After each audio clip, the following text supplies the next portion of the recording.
The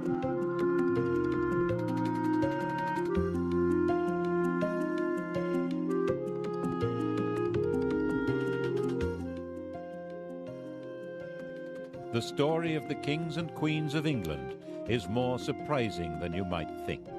It's a fine drama, 1,000 years of tales of lust and betrayal, of heroism and cruelty, of mysteries, murders, tragedies, and triumphs.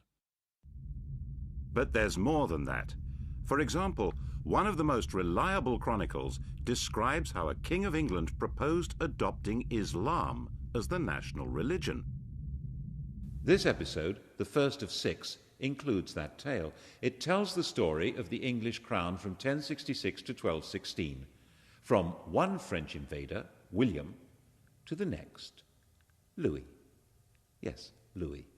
Another surprise. A king of England who's pretty much disappeared from history.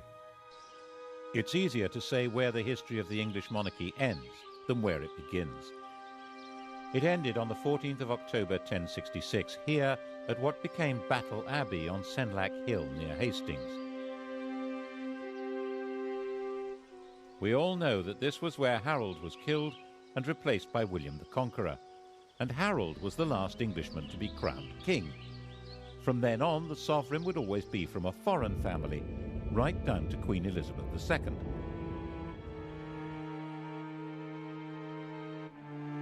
So a history of the kings and queens of England isn't like the history of kings and queens anywhere else in the world.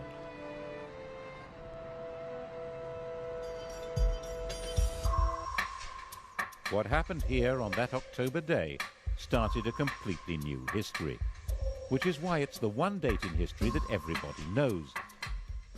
1066. The story of that day was spelled out in a strip cartoon, the Bayeux Tapestry, probably stitched for William's brother Odo. Here's our hero's first appearance in the story. That's William, Duke of Normandy, about 37 years old in 1064. He's being told that Harold Godwinson, Earl of Wessex at the time, has been shipwrecked on the French coast. One of these guys is Godwinson. I think it's the chap with the handlebar moustache. He's about 6 years older than William and the most powerful man in England after King Edward. These are both pretty hard men, survivors in a very tough world.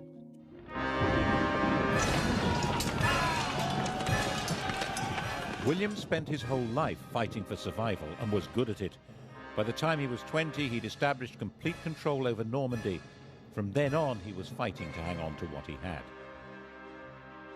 He got Harold to help him in one of those battles, capturing Mont Saint-Michel. And then, apparently as the price of letting him go home, had Harold swear to support him in becoming the next King of England. Which, as the tapestry very clearly shows, is not what happened.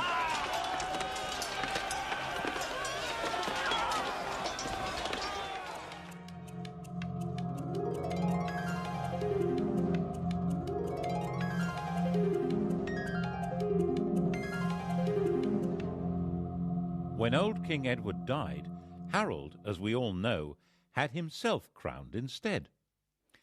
Actually, to be a bit more precise, he had himself elected king. The crown of England in those days was not inherited, but awarded.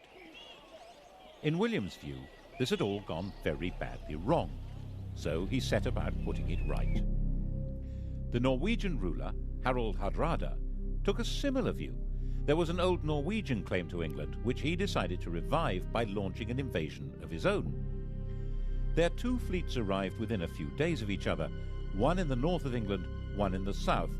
Both fleets were probably about the same size, about 500 ships. King Harold rushed north and destroyed Hardrada's army. Only about 34 ships made it back to Norway. Then he rushed south, and this time, of course, he failed to pull it off. We don't know for sure that the man with the arrow in his eye is Harold, but he certainly died at the battle. He and his axe-wielding, spear-carrying army of Danish and Anglo-Saxon noblemen were simply swept away. In their place were the new rulers of England, Normans on horseback, and William was their master, master of the country. He owned it.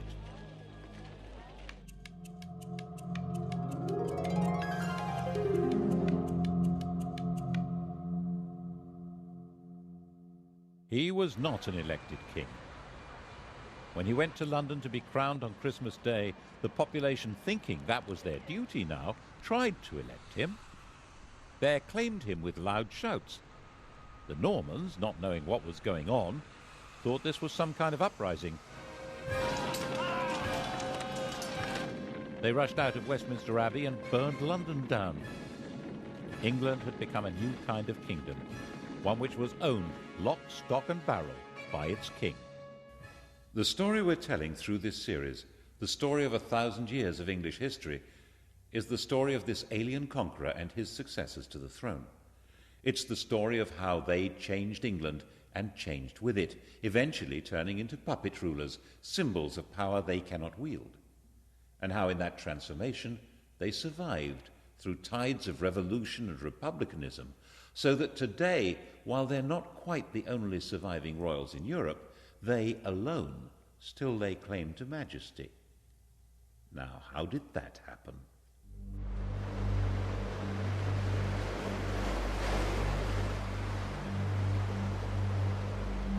The story of William's reign is really the story of a warrior lord taking all power into his hands. He confiscated all the privately owned land in the country. Its new occupiers were tenants of the king, bound to him. People of the north of England, with their Viking capital at York, were much more bound to Scandinavia than to Normandy. They refused to submit. He punished them by destroying all animals and all crops between York and Durham. According to the chronicles, he celebrated Christmas 1070 in the ruins of York.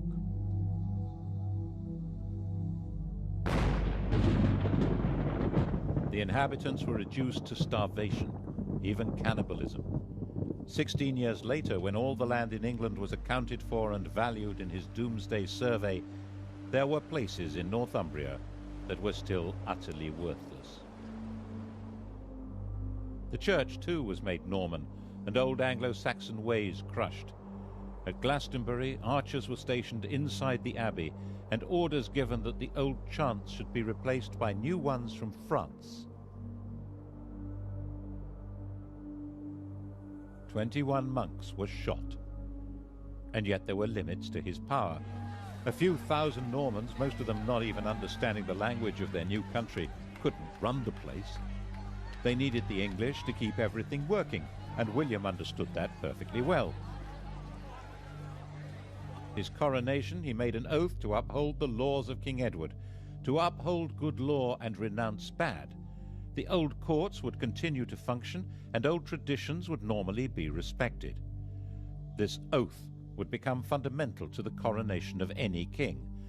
The question, though, would be who got to wear the crown? When William died, bloated and exhausted at the ripe age of 60, his attendants stripped his body and scattered. What mattered now was who would hold the land he'd conquered, and how. It had all been his, and it was he who decided. On his deathbed in Normandy, he handed out the spoils. He gave his eldest surviving son, Robert, his Duchy of Normandy, but it was the younger son, the red-haired William Rufus, who the conqueror willed should be acclaimed King of England. And the youngest, Henry, was told he would have to be content with £5,000. But Henry was his father's son. Content with £5,000? Was that likely?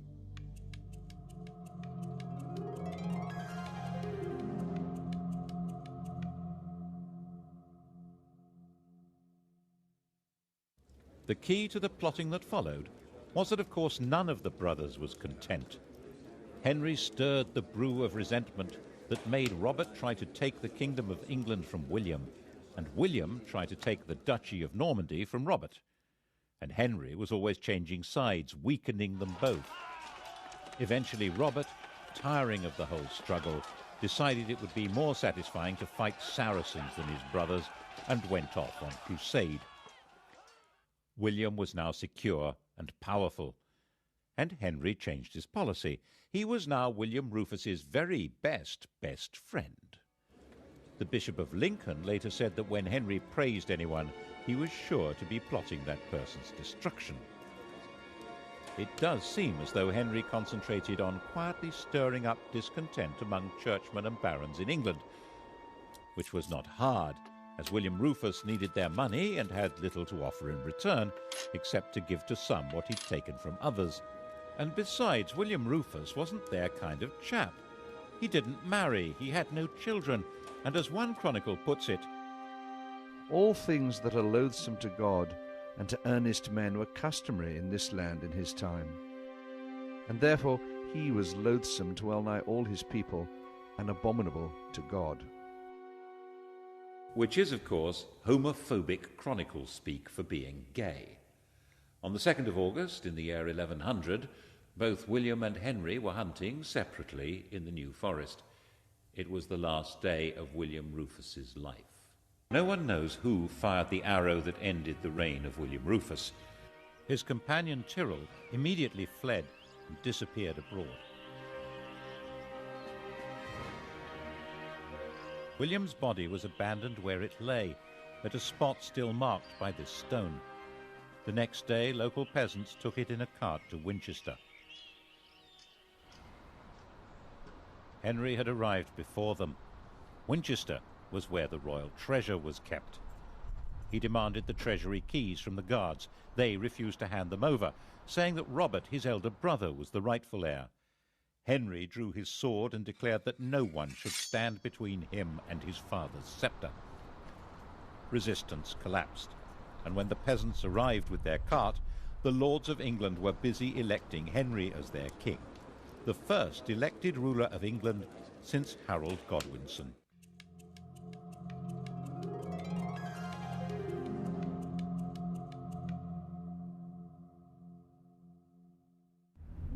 The Bishop of Winchester refused to give the corpse a Christian burial. Out of respect for his royal status, William Rufus was nevertheless interred under the cathedral tower, and when that collapsed a few years later, everyone said, "Told you so." Henry's coronation at Westminster was an attempt to ensure his authority to rule. He was 32 years old. His father had won the country by force of arms, and his barons backed him for rich rewards. But why would anyone want a king now? Alongside his sanctification by the church, he issued a charter promising that he would not overtax the church or his tenants-in-chief, and that they must treat their tenants as he treated them. He claimed that the crown changed his nature. He was no longer an ordinary human being. As the anointed king, he held special, divinely granted powers. His touch was supposed to cure scrofula, swollen neck glands from tuberculosis. This magic power, which became known as touching for the king's evil, was practiced by English monarchs for the next 700 years as proof of their divine authority. He also quite smartly understood that it was a good idea to promote new people to positions of power. Those who were already great barons didn't need a king, but men on the make would support him. By the time Robert was able to mount a challenge to Henry, it stood no chance. He agreed to recognize Henry as King of England in exchange for a pension. Of course, it didn't last. Henry ended up invading Normandy in 1106 and imprisoning his brother for the rest of his life. This is his tomb in Gloucester Cathedral. The question of who was entitled to succeed to the crown was still, when you came down to it, a matter of brute force. But Henry's victory had a profound symbolic meaning, because it changed the status of the English crown. Under his father, England had been a property seized and owned by the Duke of Normandy. Now, Normandy was a property seized and owned by the King of England. Henry was a naturally cheery person. Just after his coronation, he married Edith, the daughter of an English woman and of the King of Scotland, and he encouraged the Normans he was promoting to marry English women. The great barons regarded this with contempt and referred to their king and queen as Godric and Godiva, a style statement which roughly translates as Sid and Gladys.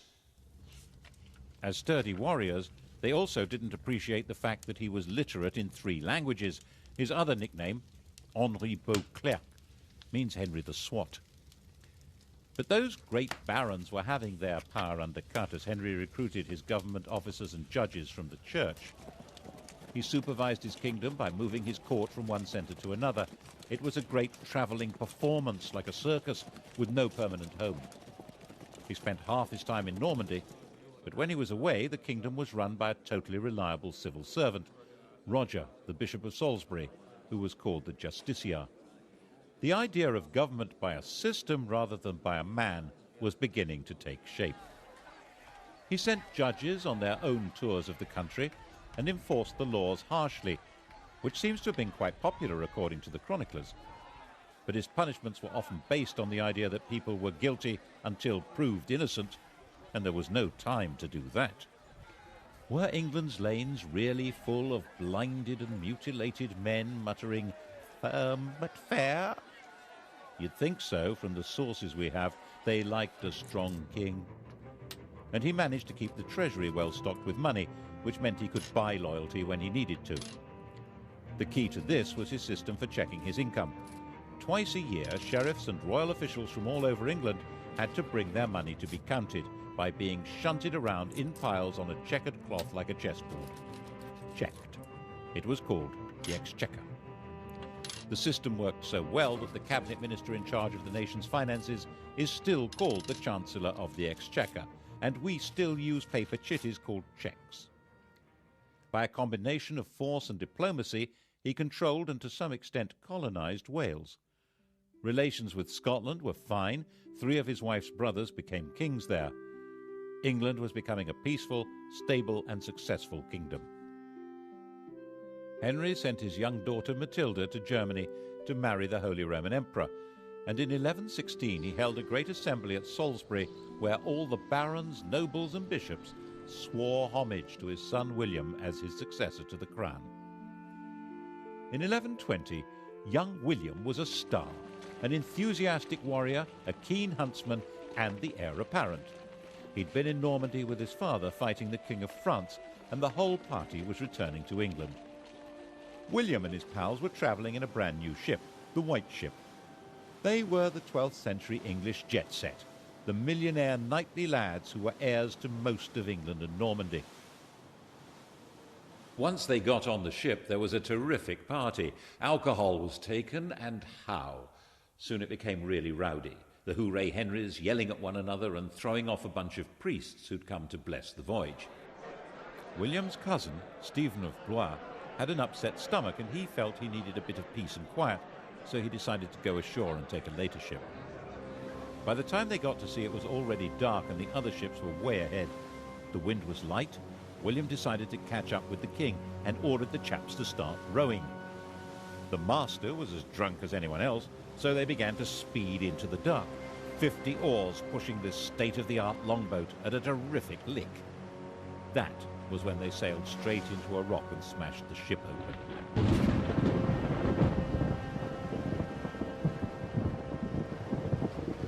The rock off Barfleur was a well-known hazard to navigation.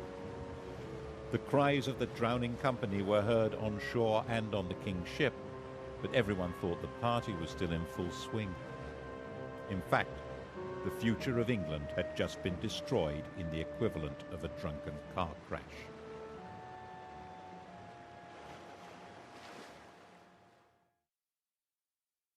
It's said that Henry never smiled again. You can see why.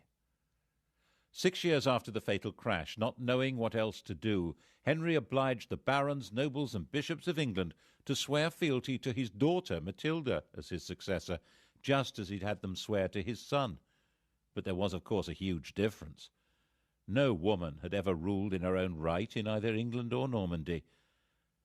Her husband, the Emperor, was dead, but for strategic reasons he had Matilda marry the son of the Count of Anjou. This was not a family with a power base in England. Henry's sleep was filled with nightmares of peasants and barons complaining that he'd failed them all. And then Henry went and died of a surfeit of lampreys. How does that happen? A lamprey is a parasitic fish that looks as if it belongs in a bush tucker trial. Henry loved them. His doctor had put him on a diet that involved not eating lampreys, and he got a fever and died after ignoring the advice. And the doctor said, as doctors do, "I warned him." By the time Henry died in 1135, it was all falling apart. He was 67 years old, and he'd gone a long way towards defining the job of a King of England. But the fundamental problem, who was entitled to that job, had still not been solved.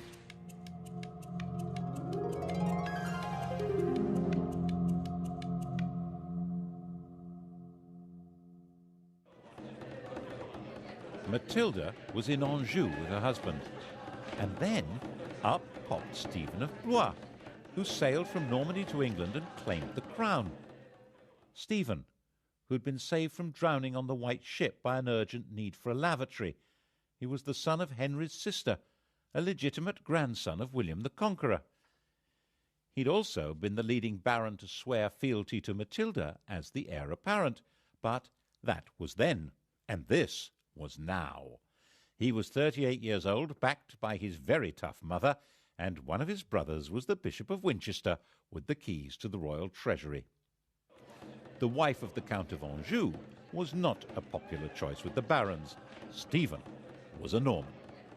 Besides, he seemed a malleable sort of chap, brave enough and high-spirited. He was also generous, courteous and affable, and would probably do as he was told, which was, of course, a recipe for disaster. Stephen was crowned by the Archbishop of Canterbury at Westminster on Christmas Day 1135.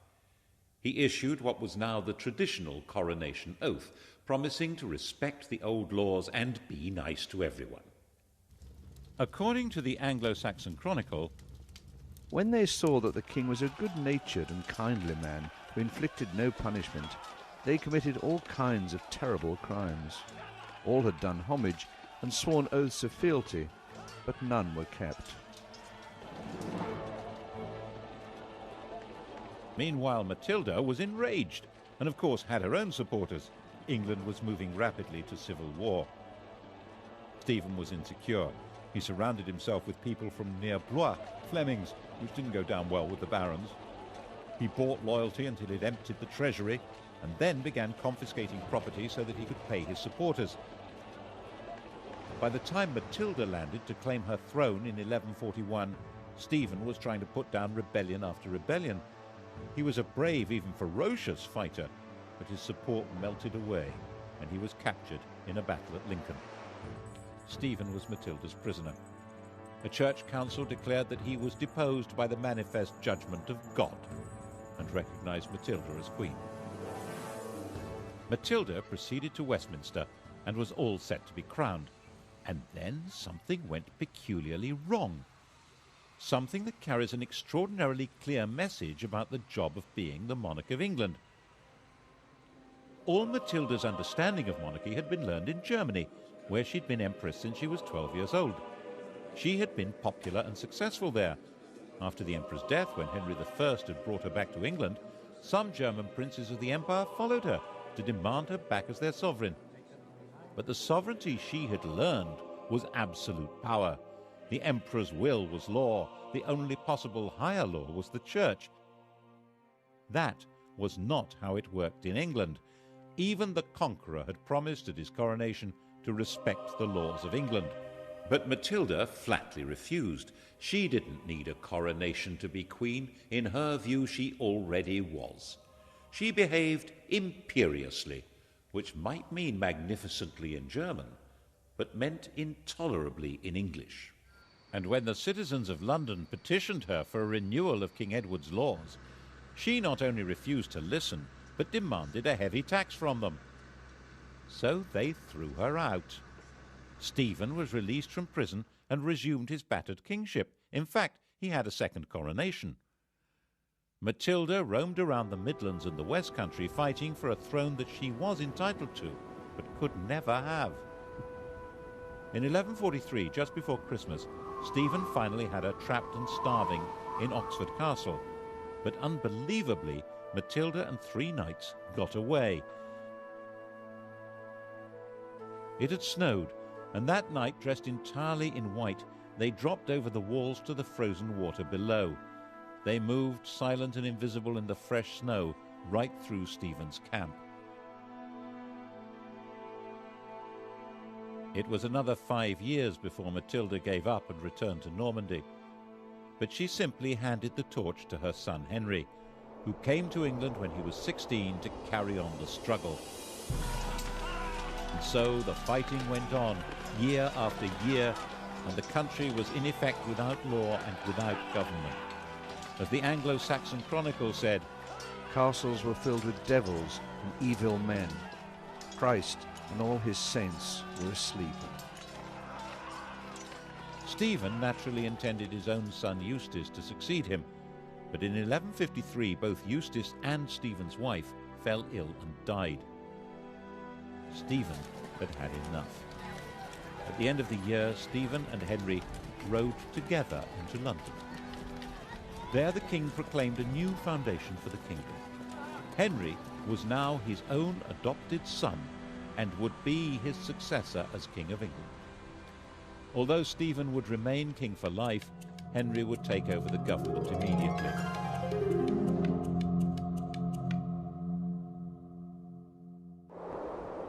The next year, utterly worn out, King Stephen retired to his grave.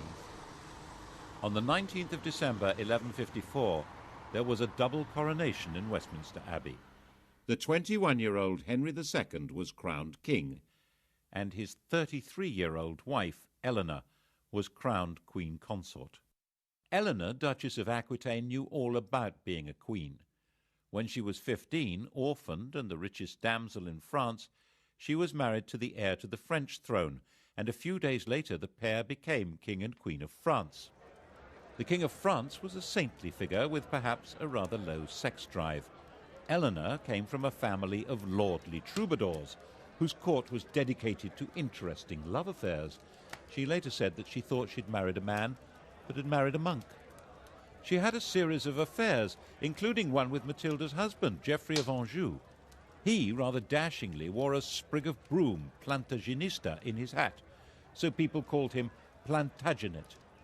Eventually, all the Angevins, the whole family line, wore it on their crest. She then had an affair with Geoffrey's son, the attractive young Henry, a bright, well-educated athlete with vitality, intelligence, freckles, and money. According to a contemporary chronicler, Henry's father had warned his son off her, saying that she'd been his lover, and she was the wife of Henry's overlord. Henry was Duke of Normandy. But Geoffrey died in 1151, and in 1152, Henry got Eleanor pregnant. Louis, who probably didn't know that detail, had their marriage annulled, and she married her toy boy. Of course, she did all she could to encourage his efforts to become King of England and make her a queen again. The coronation of 1154 must have been most satisfying for her. He didn't make his mother's mistake of claiming to be above the law.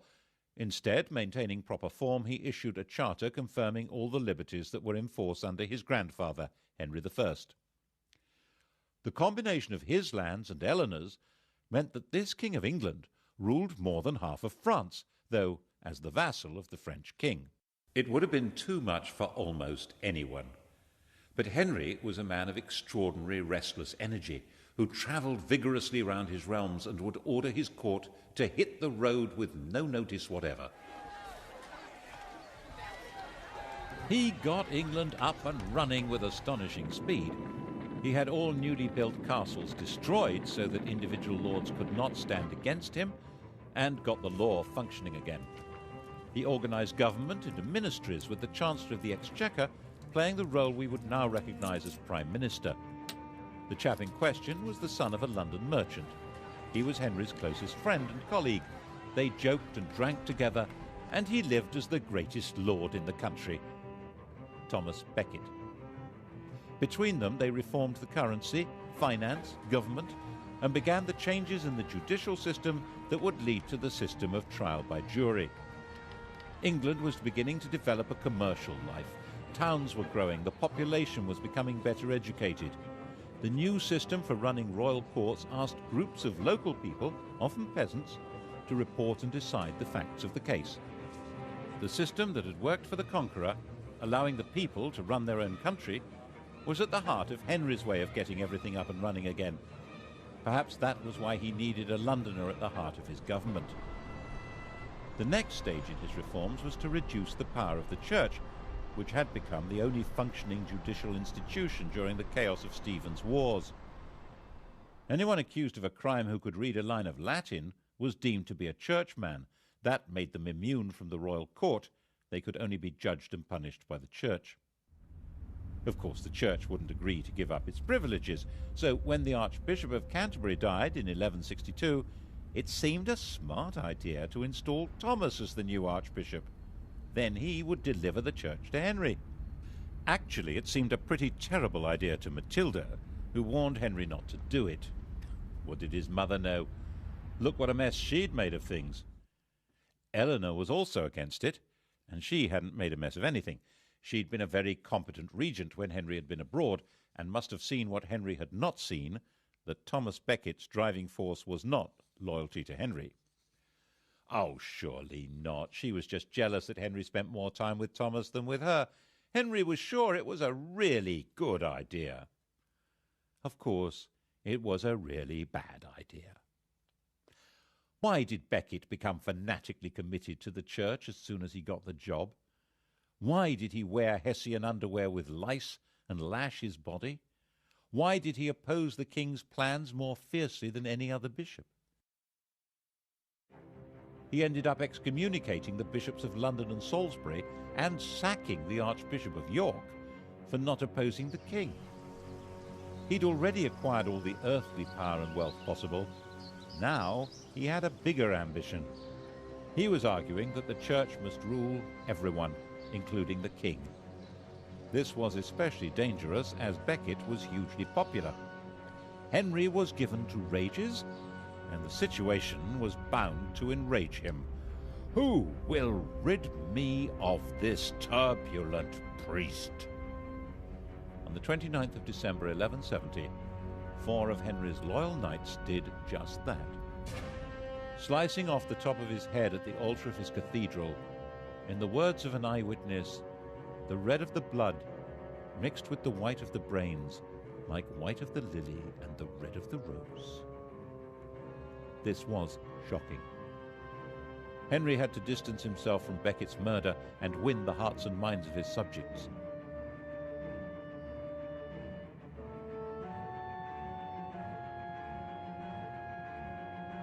Becket was immediately the most popular martyr in the country.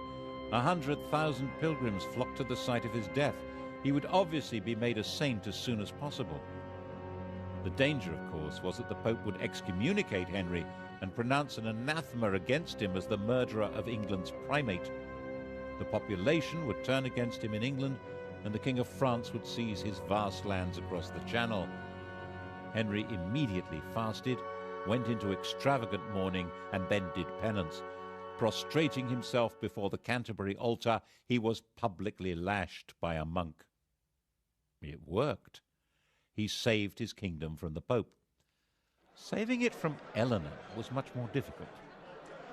Eleanor and Henry had drifted apart, partly because of his love affairs and partly because she feared that Henry's adventure with Becket threatened her own beloved Aquitaine. She had gone back there. She set up her own court, the Court of Love, and that was where she raised her sons as romantic warriors and plotted against him. Henry imprisoned her there for 16 years, but her plots continued unabated. She supported her older sons in rebellion against Henry, trying not only to ensure her control over her own lands, but to take over from him. The only one who remained loyal was John, the youngest. In 1189, the oldest surviving son, Richard, inflicted a major defeat on his father. Henry met Richard near the Loire to arrange peace terms, but when they publicly embraced, Henry quietly growled, "May the Lord spare me until I've taken vengeance on you." The second had been defeated in battle by his own eldest surviving son, Richard. Only one of his sons had remained loyal, the youngest, John. Back in his own chateau, Henry asked for all Richard's supporters to be read out. The first name on the list was John's. Henry was heartbroken. He died in delirium a few days later.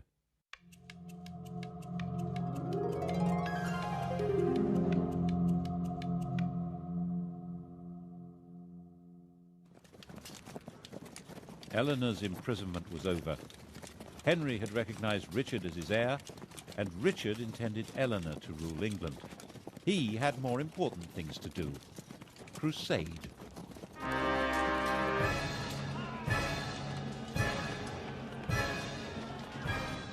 Eleanor had been on crusade when she was young as the wife of the King of France, but also as the leader of her own feudal army. And now the Saracens had reconquered Jerusalem. Richard the Romantic, Richard the Lionheart, was a totally fearless warrior whose whole upbringing had been based on Eleanor's idea of chivalry. Poet and swordsman, Christian knight and tournament hero, a handsome and dashing leader of armies, Richard tried to live out the fantasy life of one of the heroes of Arthurian literature from the stories told and sung in the court of love. He came to London for his coronation, but only so that he could collect the funds to pay for his great crusade to recover Jerusalem from Saladin. He went off on his crusade, declaring that he would sell London if he could find a buyer. The crusade itself, the Third Crusade, was a sequence of great heroic and daring actions that completely failed to conquer Jerusalem, associated with bursts of extreme brutality. Saladin quite rightly pointed out that while Richard might be able to get an army into the city, if he wanted to hold on to it, he would have to spend the rest of his life there. The two men never met, but they fascinated and respected each other. When Richard was ill, Saladin sent his doctor. The final truce ensured that Christian pilgrims would be free to visit the Holy City. But that had actually been Saladin's policy before the crusade even began. Richard typically decided to make the journey home in 1192 into an adventure, travelling alone and in disguise. That was how he got captured and ended up imprisoned by Duke Leopold of Austria, a man he'd repeatedly insulted during the crusade. The King of England had been found in an inn in Vienna, unconvincingly disguised as a kitchen knave. The ransom Leopold demanded was £100,000, about 8 years' income to the exchequer. Richard's recklessness was crippling for the kingdom and eventually fatal for him. As a storybook hero, he always seems to have expected a happy ending and would sometimes even forget to put on armour. That was how he got killed in the end, taking a stupid chance at an unimportant siege in 1199. A crossbow bolt wound became infected. While he was dying, the man who'd loosed the shot was captured and delivered to him, and Richard carried on behaving as though he was in a storybook, making a great gesture of releasing the man and giving him money. Richard had no heir. He named his brother, the 32-year-old John, as his successor. Richard, aged 41, died in his mother's arms, England's hero king, who detested the country and had spent 6 months of his reign there. And the man who'd killed him was rearrested and flayed alive.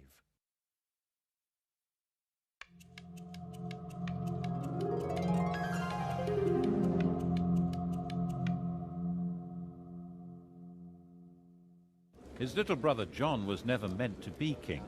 His father had called him John Lackland because there was originally no part of the huge Angevin empire left for him. And the three problems that lurked at the core of monarchy in England now became crises. How did succession work? What was the balance between the king and the church? And what legal limits existed on royal power, especially when it came to taxes? To begin with, was he really Richard's proper successor? One of his elder brothers, Geoffrey, had died leaving a son, Arthur, and there were barons in Anjou and Maine who argued that this 13-year-old was the proper successor. They were supported by Philip, King of France. The only way to settle a succession dispute was by violence, so John went to war. His men captured the boy, and he was never seen again. It was generally believed that John drowned him, which was the wrong way to solve the problem. It guaranteed that Arthur would not be king, but it left a very nasty smell. It didn't stop the King of France from keeping the war going, and by 1205 John was driven out of most of France, including Aquitaine and even Normandy. The issue of church power also came up again. It was John's bad luck to be confronted by an exceptionally militant and aggressive Pope, Innocent III. Innocent maintained that kings had to submit to popes. When the Archbishop of Canterbury died, Innocent announced that Stephen Langton, who happened to be English, was the new archbishop. John refused to accept the Pope's man. Rome wouldn't give ground, and neither would John. In 1209, the Vatican excommunicated the King of England and his whole kingdom. Back in England, John attempted to carry on regardless. The Pope declared John deposed, and that anyone who even spoke to him was excommunicated. According to one chronicler, John decided at this point to join the enemy. In 1213, he sent a delegation to the Emir of Morocco, offering to adopt Islam and turn England into an Islamic country in return for protection. That would have turned history upside down. Is it true? The Emir, according to the story, told the envoys not to be so silly. In fact, John was reduced to total surrender. The Pope demanded that he submit himself as a vassal of the Church, and that England should become a papal fief instead of a sovereign kingdom. So in 1213, Stephen Langton, the new Archbishop of Canterbury, took up his post as a representative of the new overlord of England. In that capacity, he decided to sort out the third issue, the limits of the king's power over his subjects. Barons were now virtually an organized political party. This is the seal of the Barons of London. Langton presented them with a charter issued by Henry I and suggested that they demand something along the same lines but a bit clearer. The Magna Carta. This famous document was signed in June 1215. John and Richard had both tried to meet their costs by massive increases in feudal dues and legal charges, and most of the Magna Carta is an effort to reverse these.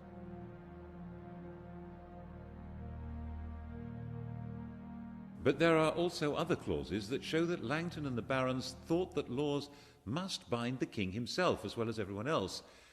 There was a notion of proper kingship in England, and the Magna Carta tried to spell out what that meant. If Langton had not been an Englishman, the Magna Carta would probably have looked very different. And it was certainly incomprehensible to Pope Innocent, who saw it as a baffling and immoral limitation on the absolute power of the feudal Lord of England, who was, of course, himself. So Innocent issued a papal bull excommunicating anyone who stood by or tried to carry out Magna Carta, and Stephen Langton found himself suspended from his job and recalled to Rome. And John marched through England at the head of an army composed largely of foreign troops, crushing the barons and destroying their property. And that's why the barons went to France and got a new king of their own, Louis, the son of the King of France.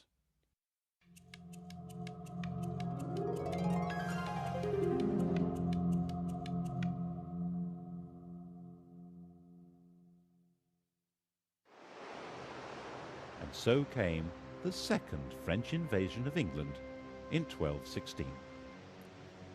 It was about the same size as the invasion of 1066, and Louis landed unopposed. He was greeted with general enthusiasm and was hailed as King of England in a high mass at St. Paul's Cathedral. He set up his own government, and his army began its pursuit of John's dwindling forces. John was assembling an army to stage the great final battle, and was travelling along the seashore from Lynn to Lincolnshire. A miscalculation of the tide was all he needed.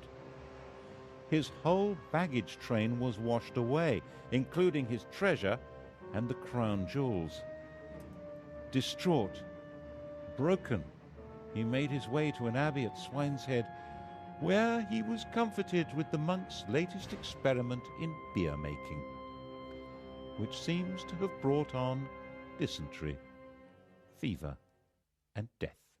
Louis I and last, the king no one's ever heard of, now controlled most of the country, but the story of what happened to him and how his memory was erased has to wait for the next episode.